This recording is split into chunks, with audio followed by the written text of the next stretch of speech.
Lecture hall کی آخری قطار میں میری کتاب گر گئی۔ میں جھکی تو ساتھ والے نے اٹھا لی۔ انگلیاں چھو گئیں۔ میں نے سر اٹھایا۔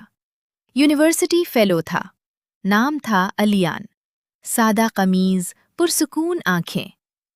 یہ لو۔ میں نے کتاب لی، ہاتھ نہیں ہٹایا فوراً۔ لیکچر جاری تھا۔ پروفیسر بورڈ پر لکھ رہا تھا۔ علیان میرے ساتھ والی سیٹ پر بیٹھا تھا۔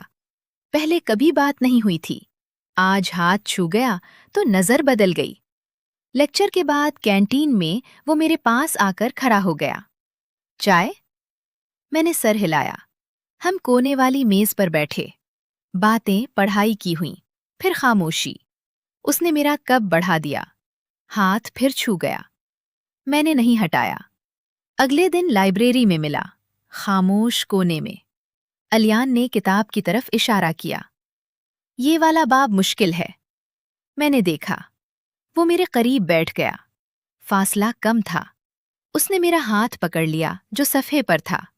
میں نے نہیں چھڑایا۔ لائبریری کی خاموشی میں وہ میرے قریب آ گیا۔ کتابوں کی مہک میں اس نے میرے بالوں کو چھوا اور میرے ماتھے پر ہونٹ رکھ دیے، ہلکے سے۔ میں نے آنکھیں بند کر لی۔ دل تیز دھڑکنے لگا۔ اس لائبریری کے کونے میں ہم نے ایک دوسرے کو محسوس کیا۔ الماریوں کی ٹھنڈک، پنکھے کی آواز اور جسم کی گرمی سب مل گئے۔ سانس تیز چلنے لگی۔ ہم نے ایک دوسرے کو یونیورسٹی کی خاموشی میں قبول کر لیا۔ باہر کوریڈور میں قدم چل رہے تھے۔ اندر صرف ہماری سانسوں کا میلاد تھا۔ کپڑے ادھورے رہ گئے۔ وقت کا پتہ نہیں چلا۔ جب الگ ہوئے تو علیان نے میرا ہاتھ دبایا اور کتاب بند کر دی۔ اب واپس چلو؟ میں نے کتاب سنبھالی۔ وہ الگ راہ چلا گیا۔ اگلے دن پھر لائبریری۔ قربت بڑھتی گئی۔ شدت گزشتہ بار سے زیادہ ہو گئی۔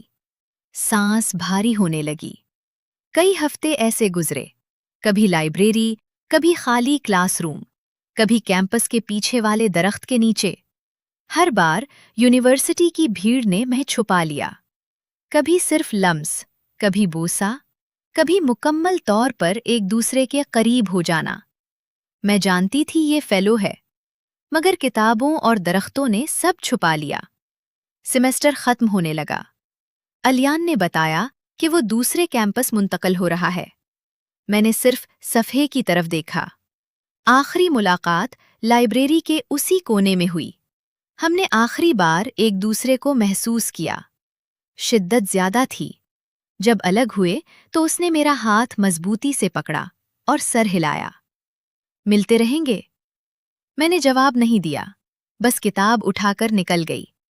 اب نیا سیمسٹر ہے، نئی سیٹیں۔ کبھی کبھار لائبریری جاتی ہوں تو پرانا کونا یاد دلاتا ہے۔ اس کا ہاتھ، کتابوں کی مہک، جسم کی گرمی۔ میں نے کبھی کسی سے نہیں کہا